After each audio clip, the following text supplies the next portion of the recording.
موږ یو داسې اسلامي ریاست چې اوسېږو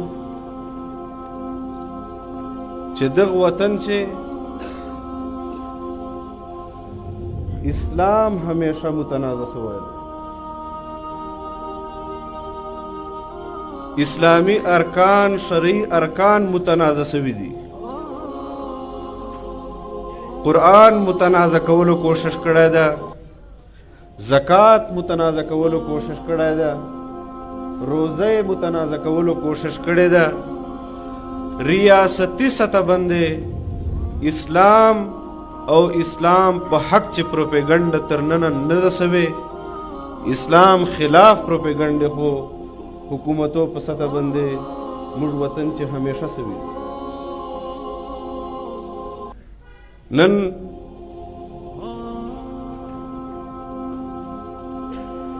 مدارسو باندې الزام لګیږي چې دا تنگ نظر خلق دي، دا شدت پسند خلق دي.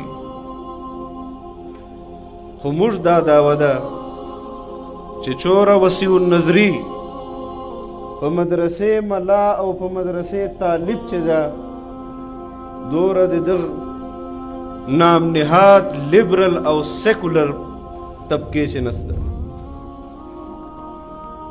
نن نه یو دوه درې ورځې مخکې تاسو خپله وکتل چې د حقوق خواتین په نام باندې عورت مارچ انعقاد په اسلام آباد کې وسته او هغه ګډ نارې چې انسان په خپل ژبه باندې ذکر نسی کولای د پاک ماحول چې هغه په هغه پلی کارت باندې درج وي او جان ته حقوق غوښتل چې موږ ته دا معاشره حقوق نه راکوي. موږ په ذهن چې هم یو سوال پیدا شوی چې داسې کوم حق ده چې اسلام تا ته درکړی ده او دا معاشره تا ته نه درکوي. نو موږ هغه پلی کارت چې په کومه باندې دو نارې درج کړې وې، یو پلی کارت باندې ما یو حدیث نه ولیدی چې دو نقل کړی وي چې پیغمبر اسلام خو ما ته دا حق را کړی ده، خو دا معاشره ما ته دا حق نه راکوي. ما په اخ پلی کارت باندې یو آیت نه ولیدی چې دې دعوه لرلي چې قرآن خو ما ته دا حق را کړی ده، خو دا معاشره ما ته دا حق نه راکوي. تاسو کتلی دي چیرې چې دو دا دعوه کړي چې شریعت موږ ته دا حق را کړی ده، خو دا معاشره موږ ته دا حق نه راکوي.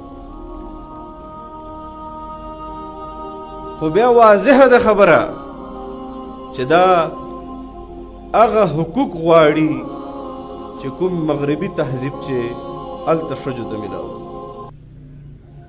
نو موږ وطن پاره خلکو قربانیانې دې پاره نه دي کړي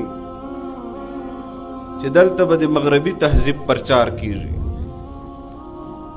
موږ ملک حاصل کړی د اسلام په بنیاد، موږ قربانیانې ورکړي دي اسلام په نام باندې.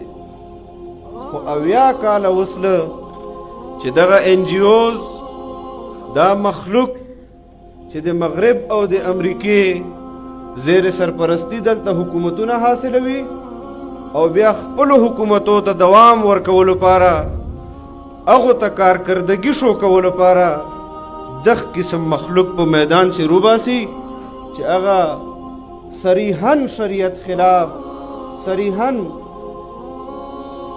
رسول الله اقوال خلاف، صریحاً قرآن حکمونو خلاف خپل آواز بلند کوي، دغه معاشرې ته نقصان ورکوي. خو یاد وساتو ملګرو چې په دو لارې چې اصل رکاوټ دغه دینی مدارس دي چې د تاسو معاشرې تهذیب جنگ کوي، د تاسو ایمان حفاظت کوي، د تاسو معاشرې اقدارو حفاظت کوي. موږ او تاسو دا ذمہ داری ده چې مدارسو خلاف، مساجدو خلاف او علماء کرامو خلاف دا منفی پروپیګنډا چې حکومت سطح باندې کیږي، موږ به انشاءالله دغه خلاف لاره نیسو او دا جواب به ورکوو چې دا د وطن خلق دا اسلام دوست خلق دي، دا په اسلام مین خلق دي او موږ به انشاءالله د دغه علماء کرامو به هر صورت انشاءالله امداد کوو.